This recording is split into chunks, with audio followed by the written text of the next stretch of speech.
வரும் நாடாளுமன்ற தேர்தலில் அமமுகவுடன் கூட்டணி வைத்து தேர்தலை எதிர்கொள்ள இருப்பதாக முன்னாள் முதலமைச்சர் ஓ பன்னீர்செல்வம் அறிவித்திருக்கிறார். நாடாளுமன்ற தேர்தலுக்கு இன்னும் குறைவான காலமே இருக்கும் நிலையில் அதை எதிர்கொள்ள அரசியல் கட்சிகள் தயாராகி வருகின்றன. தமிழ்நாட்டில் சட்டமன்ற தேர்தலுக்கு அமைத்த கூட்டணியை வைத்தே நாடாளுமன்ற தேர்தலையும் திமுக எதிர்கொள்கிறது. அதேபோல பாஜக 11 தொகுதிகளை குறிவைத்து களத்தில் இறங்கி வேலை செய்து வருகிறது. சமீபத்தில் பாஜகவுடனான கூட்டணியை அதிமுக முறித்திருப்பதால் அதிமுகவும் தற்போது தனியாக களத்தில் எதிர்கொண்டு வருகிறது.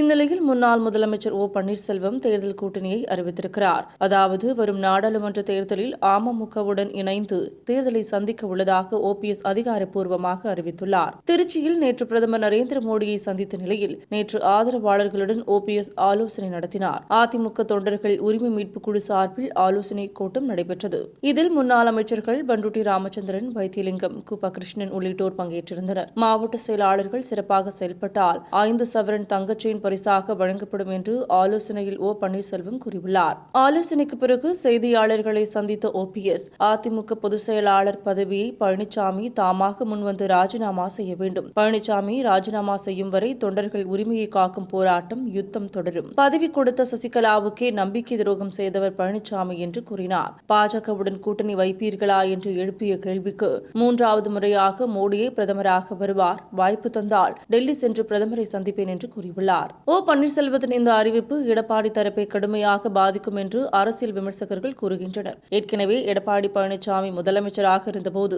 வன்னியர் சமுதாயத்திற்கு 10.5% இடஒதுக்கீட்டை பிரித்துக் கொடுத்ததால் அவர் மீது முக்குளத்தோர் சமுதாயம் அதிருப்தியில் இருப்பதாக சொல்லப்படுகிறது. அதேபோல டிடிவி தினகரன் சசிகலாவை ஓரங்கட்டியதிலும் இந்த அதிருப்தி நீடிக்கிறது. தென் மாவட்டங்களை பொறுத்த அளவில் மொத்தம் 35 சட்டமன்ற தொகுதிகள் இருக்கின்றன. இதில் திமுக கடந்த முறை 25 தொகுதிகளிலும் அதிமுக 14 தொகுதிகளிலும் வெற்றி பெற்றிருக்கிறது.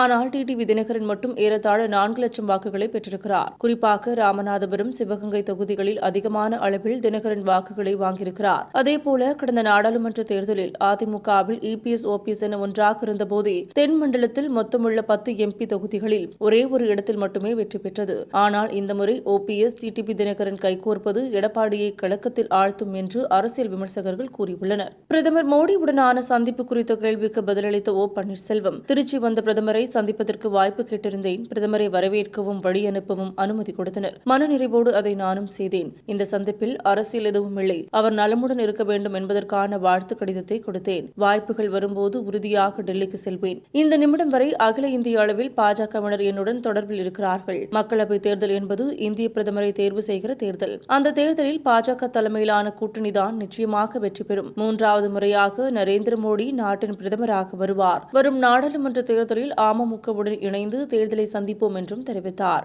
மேலும் பேசிய அவர், நான் கட்சியில் இருந்தபோது அநியாயமாக நடந்த பொதுக்குழுவிலும் கட்சியினுடைய வரவு செலவு கணக்குகளை என்னை வாசிக்க விடாமல் அந்த கூட்டத்தை நடத்தி முடித்துவிட்டனர். அதிமுக பொதுச் செயலாளராக எடப்பாடி பழனிசாமி பொறுப்பேற்றதிலிருந்து, கட்சியின் பொருளாளராக சீனிவாசன் பொறுப்பேற்றதிலிருந்து அதிமுகவின் வரவு செலவு கணக்கு விவரங்களை நாங்கள் நீதிமன்றத்தின் வாயிலாக கேட்கப் போகிறோம். அதற்கு அவர்கள் உரிய பதிலளிக்க வேண்டும். எடப்பாடி பழனிசாமி தொடர்பான ரகசியங்களை பொதுவெளியில் இப்போது சொல்ல முடியாது. காலம் வரும்போது அதை வெளியிடுவேன். உச்சநீதிமன்றத்தில் எங்களுக்கு நிச்சயம் நியாயம் கிடைக்கும் என நம்புகிறேன். அதிமுகவை மீட்டெடுப்பதற்கான போராட்டம் தொடரும் என்றார்.